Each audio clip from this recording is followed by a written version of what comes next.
¿Qué tal amigos? Mi nombre es Carlos Ramírez.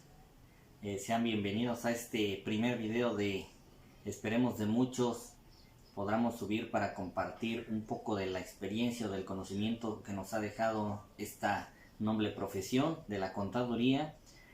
Les saludo desde la ciudad de Oaxaca, de Juárez, Oaxaca, y pues es un honor y un placer compartirles estos temas. Iniciaremos con este primer tema sobre derecho fiscal y poco a poco iremos subiendo contenido sobre algunas otras materias. Igual espero sus comentarios en relación a materias que pudiéramos tratar o temas que pudiéramos tratar. Quedo a sus órdenes. Nuevamente soy Carlos Ramírez.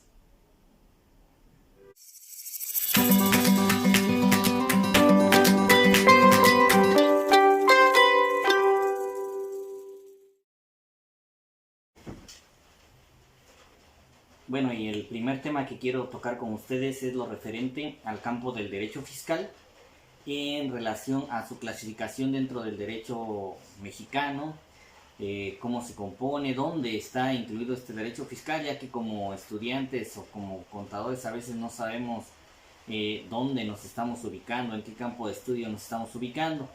Entonces esta primera cápsula es para compartirles algunas apreciaciones que he visto en algunos libros de derecho fiscal como tal, para proceder a formarnos un criterio propio sobre la ubicación del derecho fiscal en el entorno jurídico mexicano.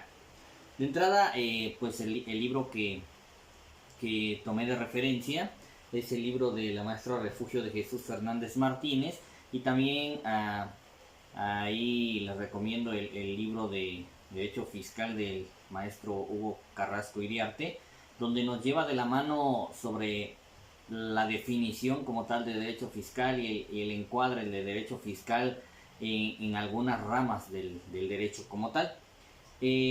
Para empezar, pues ustedes conocen o la definición de derecho simple, que es el conjunto de normas jurídicas que rigen la conducta del hombre en la sociedad, ¿sí?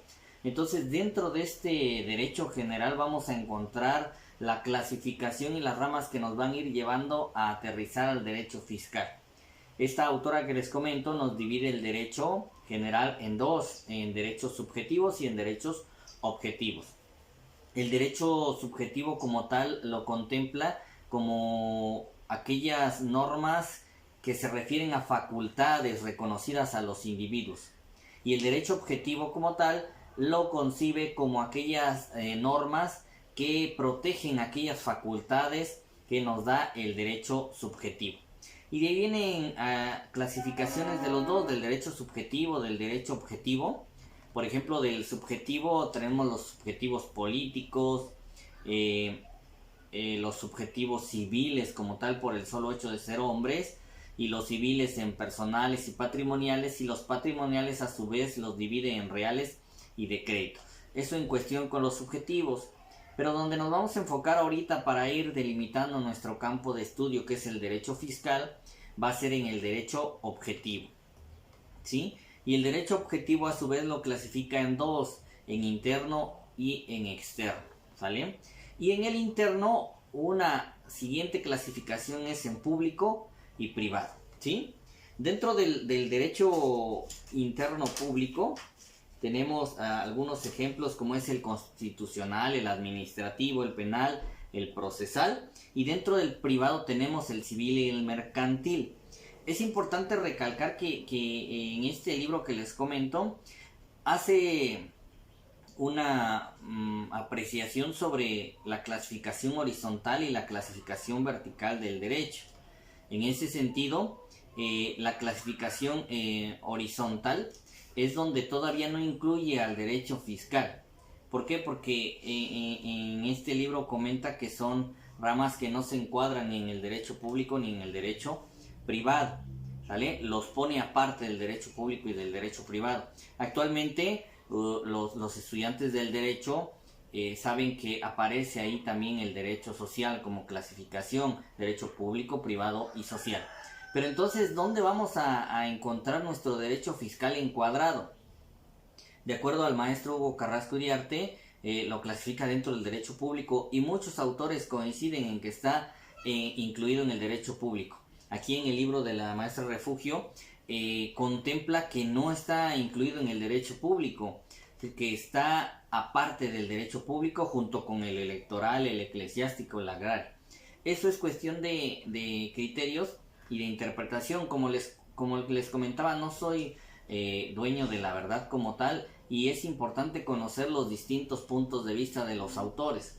En estas primeras cápsulas estoy analizando los autores y sus apreciaciones sobre un tema que pues tal vez ustedes ya conocen, ya dominan, pero es importante también compartirle a a los que vienen detrás de nosotros, nuestros estudiantes, que próximamente serán nuestros colegas, y retroalimentar un poquito este campo de que a veces nos enfocamos en las cuestiones normativas del Código Fiscal, de la ley del IVA, que también en algún momento las vamos a tratar, pero es importante partir de las bases de la delimitación de nuestro estudio, ¿sí?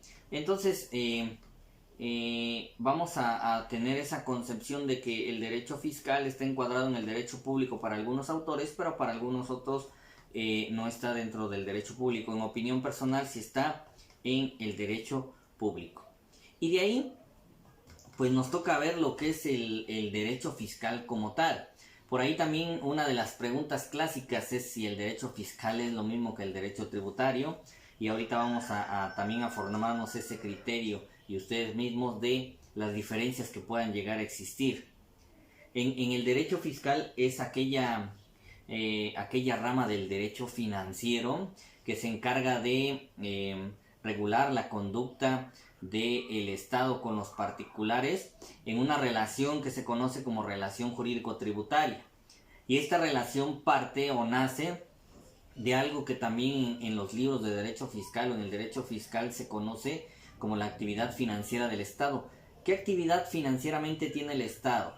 Primero, de recaudar, de ahí de manejar, presupuestar, y de ahí de ejercer esos recursos, ¿sí? Dentro de esta actividad financiera, entonces, nace lo que se llama el derecho financiero, ¿sí? El derecho financiero como tal es aquel regulador de la actividad financiera del Estado. La actividad del Estado debe estar regulada, así como las actividades de los individuos o de los particulares se regula mediante disposiciones normativas contenidas en las leyes. Así el Estado tiene que estar regulado mediante la actividad de tipo financiero, porque tiene otras actividades. La actividad de tipo financiero, que es la actividad financiera de la que hablábamos, debe estar regulada por un derecho, en este caso el derecho financiero. Y ahí es donde vamos a encuadrar nuestro derecho fiscal, como una rama del derecho financiero. También aquí en la clasificación del derecho financiero como tal, el libro que les comento de la maestra Refugio tiene solamente 3 divisiones del derecho financiero. Contempla el derecho presupuestario, el derecho fiscal, y ahí viene el derecho contributivo, refiriéndose al derecho contributivo diferente del fiscal en relación a que el contributivo solamente se enfoca a las partes de la contribución, ¿sí? Y el derecho fiscal a la obtención, manejo y aplicación de los recursos, ¿sí? Además, pues dentro de las primeras clases que nos enseñan en derecho fiscal, nos enseñan también la relación con distintas ramas, como es el derecho administrativo, el derecho constitucional, el derecho civil, ahorita bastante importante que está saliendo el derecho penal, el derecho procesal. Son ramas que nos van a ayudar a entender el derecho fiscal en una interpretación conjunta, ¿sí? Y ahora vamos a entrar al tema principal que les quiero tocar.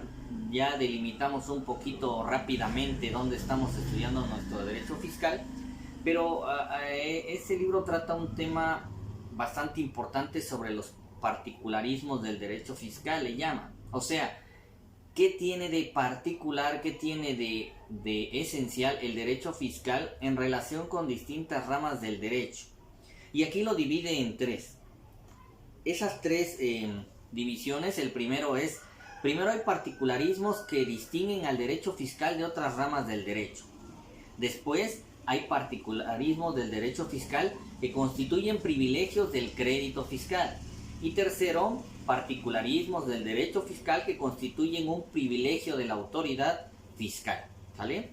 Que van a estar sustentados en algunas disposiciones normativas del Código Fiscal y que nos van a ir llevando a conocer estas particularidades o particularismos que maneja el libro sobre el derecho fiscal en relación con otras ramas del derecho. Vamos con el primer grupo, que son qué particularismos distinguen al derecho fiscal de otras ramas del derecho. Y el primero es la naturaleza específica de la obligación contributiva o tributaria, ¿sí? Primero, que es de orden público. ¿Y de dónde nace esta obligación? Ustedes también conocen y en nuestras clases nuestros queridos maestros nos dicen sobre el artículo 31 en su fracción cuarta de la Constitución, que es lo primero que vemos para entender la obligación de contribuir. No es obligación de los mexicanos contribuir a los gastos públicos, y ahí encontramos los principios constitucionales. En otra cápsula también vamos a ver los principios doctrinarios de Adam Smith y algunos otros doctrinarios sobre las contribuciones también. Pero entonces esta naturaleza específica de la obligación de contribuir es lo que la hace diferente de las otras ramas del derecho. Ese es un punto. El segundo punto es la naturaleza de la responsabilidad fiscal. Dice que la obligación contributiva o tributaria surge con la realización de hechos o actos jurídicos imputables al sujeto pasivo directo. En este caso, sujeto pasivo va a ser el contribuyente y el sujeto activo va a ser el Estado. ¿A qué se refiere? También a la realización de hechos o actos jurídicos, dice imputables al sujeto pasivo directo. Pero también existe una responsabilidad solidaria al tercero que interviene directa o indirectamente en la creación de hechos gravados por la ley. Sean ejemplos representante mandatario del sujeto pasivo o directo, o porque el acto se realizó o pasó ante él, ¿sale? Esa es la segunda particularidad que distingue al derecho fiscal. Y aquí nos podemos meter por ahí un poquito al artículo 6 del Código Fiscal de la Federación, donde menciona la causación de las contribuciones, que es cuando se realizan las situaciones jurídicas o de hechos contempladas en las normas fiscales vigentes. En ese caso nos da para hablar de algo que se llama hecho generador, hecho imponible. Por ahí les recomiendo también un libro del autor Dino Harash sobre el hecho imponible, que nos trata solamente sobre eso. Es un libro completo, bastante importante, y nos va a ayudar a entender la contribución desde otro punto de vista, no solamente como una obligación o algo coercitivo, ¿no? Entonces, regresando al tema, esta es nuestra segunda particularidad que distingue al derecho fiscal de otras ramas del derecho. Y el 3, la sanción del derecho fiscal concibe la reparación civil y delictual en sus propias normas. ¿Qué quiere decir? Cuando nos imponen una multa, estamos resarciendo ahí al fisco en el perjuicio que le hicimos, de acuerdo a su concepción, ¿no? Entonces, en el propio derecho fiscal está incluido esa reparación de las infracciones que podamos tener, ¿sí? No tenemos que acudir en ese caso a algún otro medio para que nos impongan la sanción. La multa nos las van a imponer desde el momento en el que la autoridad determine que cometimos una infracción, independientemente de que como contribuyentes, y también existe la ley de derechos del contribuyente, podamos tener algunos medios para defendernos, pero en distintas sedes. La primera en sede administrativa y ya la segunda en sede contenciosa, ¿sí? El segundo grupo de particularismos del derecho fiscal son los que constituyen privilegios del crédito fiscal, y son dos. Primero, el PAE, el procedimiento administrativo de ejecución, y el segundo, el hecho de que el fisco nunca litiga sin garantías, ¿sale? Vamos a ver a qué se refiere el PAE.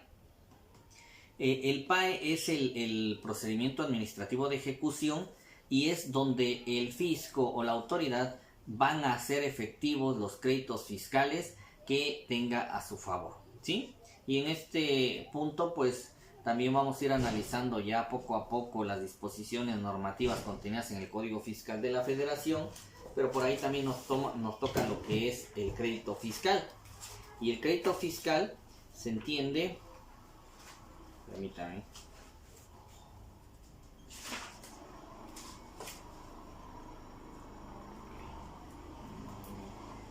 El artículo 4 del Código Fiscal de la Federación nos dice: son los que tenga derecho a percibir el Estado o sus organismos descentralizados que provengan de contribuciones, de sus accesorios o de aprovechamientos, incluyendo los que deriven de responsabilidad que el Estado tenga derecho a exigir de sus funcionarios o empleados, o de los particulares.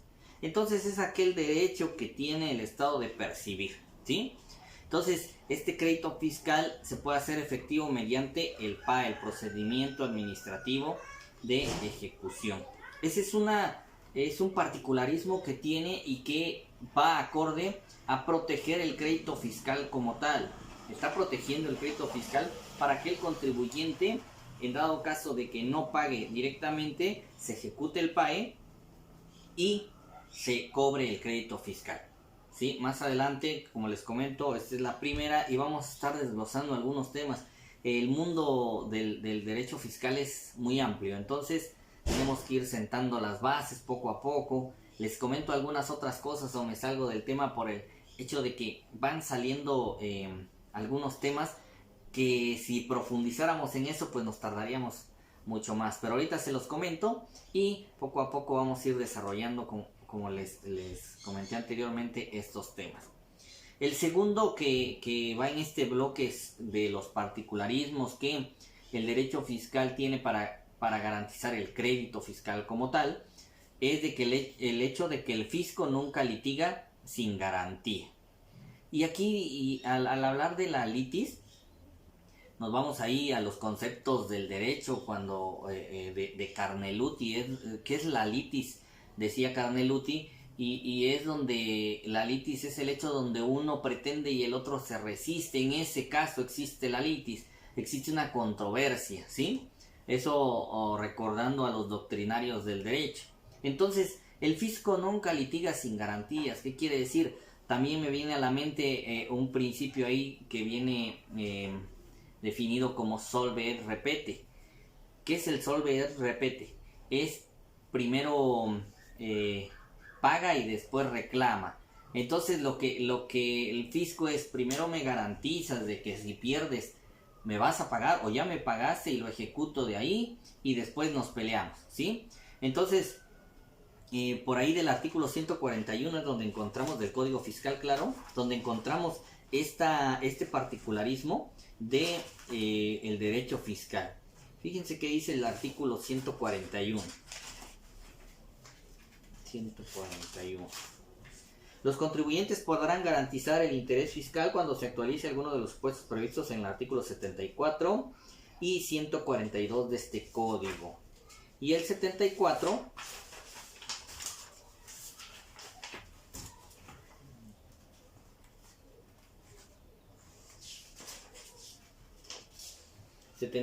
condonación de multas, y el 142 cuando procede garantizar el interés fiscal. Y el primero, nada más que quede ahí como ejemplo, se solicite la suspensión del procedimiento administrativo de ejecución. O sea, no quiero que hagas efectiva tu crédito fiscal mediante el PAE, te solicito que lo suspendas, pero ¿qué me va a pedir el 141 del Código Fiscal? Garantiza. Y en ese 141 pues vienen las formas en cómo uno puede garantizar el interés fiscal y los referentes ahí del PAE. El 144 nos habla de la suspensión del PAE por interposición del recurso administrativo, pero siempre en ese tenor de que el fisco no litiga sin garantías. Esa es nuestra regla general, claro. Y menciona ahí también para que puedan buscar este privilegio, vamos a llamarle, en el derecho comparado por ahí en Argentina, en Francia, también tienen este principio, pero en algunos su corte ya lo ha declarado excesivo, el solve et repete, o se paga y replica. Eso es lo que significa: primero pagas y después reclamas o replicas, ¿sí? Con el objetivo de que ahora sí me pueda entrar a la litis con el Estado o el sujeto activo de la relación jurídico-tributaria. Y de ahí vienen el tercer bloque, los particularismos que otorgan privilegios a las autoridades fiscales. Y el primero es la presunción de legalidad de los actos y resoluciones que emitan las autoridades fiscales, ¿sí? Y este lo vamos a encontrar en el artículo 68 del Código. Fíjense qué dice el 68. Los actos y resoluciones de las autoridades fiscales se presumirán legales. Sin embargo, dichas autoridades deberán probar los hechos que motiven los actos o resoluciones cuando el afectado los niegue lisa y llanamente, a menos que la negativa implique la afirmación de otro hecho. Este es un particularismo del derecho fiscal en cuestión a la protección o a los privilegios que le dan a la autoridad fiscal. La autoridad siempre se presumirá, los actos de las autoridades fiscales siempre se van a presumir legales. De ahí tenemos otro, en ese mismo bloque, la preferencia del fisco federal sobre otros acreedores en igualdad de circunstancias. El artículo 149 nos menciona: el fisco federal tendrá preferencia para recibir el pago de créditos provenientes de ingresos que la federación debió percibir, con excepción de adeudos garantizados con prenda o hipoteca, de alimentos, de salarios o sueldos devengados en el último año de indemnizaciones a los trabajadores. O sea, la autoridad fiscal tiene preferencia para los adeudos sobre otros acreedores. Por ahí también la ley de concursos mercantiles menciona una parte que cuando el juez advierta que se cayó en algún supuesto que implique el inicio del concurso mercantil, entonces se le dará aviso a las autoridades fiscales para que se puedan apersonar como acreedores, no como autoridades fiscales. Pero aquí el artículo 149 nos menciona de que el fisco federal va a tener esa preferencia con relación a otros acreedores. Trae sus reservas, claro, como lo acabamos de leer, de prenda o hipoteca, alimentos, salarios devengados. ¿Qué más tenemos? El artículo 190, el tercero de este bloque, es la preferencia del fisco federal para adjudicarse bienes en remate, que lo encontramos en el artículo 190. El fisco federal tendrá preferencia para adjudicarse los bienes ofrecidos en remate en los siguientes casos: a falta de postores, a falta de pujas, en caso de posturas o pujas iguales. Viene otro privilegio. De ahí también tenemos la prohibición del fisco de participar en los juicios universales. Regresamos al artículo 149, pero ahora en su último párrafo menciona: en ningún caso el fisco federal entrará en los juicios universales cuando se inicie juicio de quiebra, suspensión de pagos o de concurso. El juez que conozca del asunto deberá dar aviso a las autoridades fiscales para que en su caso hagan exigibles los créditos fiscales a su favor, ¿a través de cuál? Del PAE. Entonces aquí ya me está diciendo, ¿sabes qué? Cuando entres a concurso, suspensión de pagos o la etapa de quiebra, bueno, ya que veamos también la ley de concursos mercantiles, veamos que tiene ahí dos etapas, que es la liquidación y la quiebra. Entonces vamos a ver que sí trae esa obligación de que el juez dé vista a las autoridades fiscales. Precisamente aquí esta prohibición del fisco de participar en los juicios universales es un privilegio como tal que le da el propio derecho fiscal, ¿sí? Esos serían los particularismos que hacen diferente al derecho fiscal en su primer bloque, con otras ramas. En su segundo bloque, particularismos que protegen el crédito fiscal, y en el tercer bloque, los particularismos que otorgan beneficios o prerrogativas, vamos a llamarle, a las autoridades fiscales, ¿sí? En este caso, entonces, vamos a tratar de hacer las cápsulas un poquito cortas, espero no haberme excedido. Y pues poco a poco iremos subiendo contenidos. Les agradezco mucho la atención. Estoy para servirles. Les saludo desde la ciudad de Oaxaca, de Juárez, Oaxaca. Y nos vemos en la próxima cápsula. Muchas gracias.